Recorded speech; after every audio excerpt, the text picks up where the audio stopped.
आज कक्षा 7 का विद्यार्थीहरू दैवज्ञराज नेउपानेद्वारा रचना गरिएको मेरो देश कविता लयबद्ध तरिकाले वाचन गर्न गइरहनु भएको छ।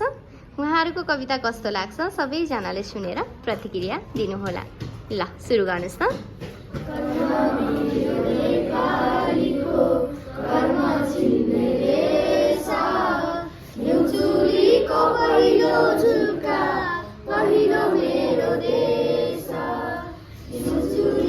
पहिलो झुल्का पहिलो मेरो देश शङ्करले भाषा सुने पहिलो सृष्टि खोली चेतनाको पहिलो ज्योति छाड्थे वेद बोली ज्ञान भूमि जनताको बुद्ध बोल्ने देश हिउँझुलीको पहिलो झुल्का पहिलो मेरो देश हिउँझुलीको पहिलो झुल्का पहिलो मेरो देश जात मेरो नेपाली हो जहाँ गए पनि नाम पनि नेपाली हो जसले भने पनि आफ्नै धरती आफ्नै माटो चुन्न सक्ने देश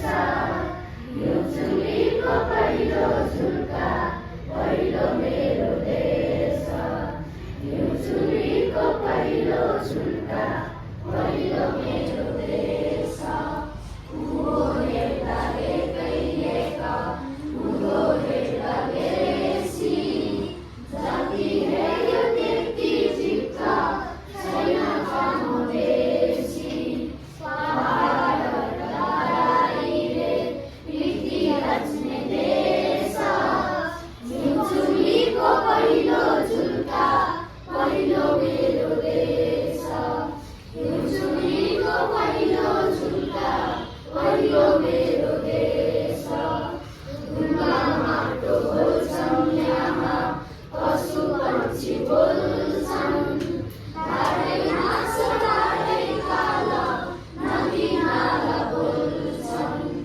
इन्द्रधनु जस्तै राम्रो जान्छ छायाको देश हिउँझुलीको पहिलो झुल्का पहिलो मेरो देश हिउँझुलीको पहिलो झुल्का पहिलो मेरो देश। धन्यवाद।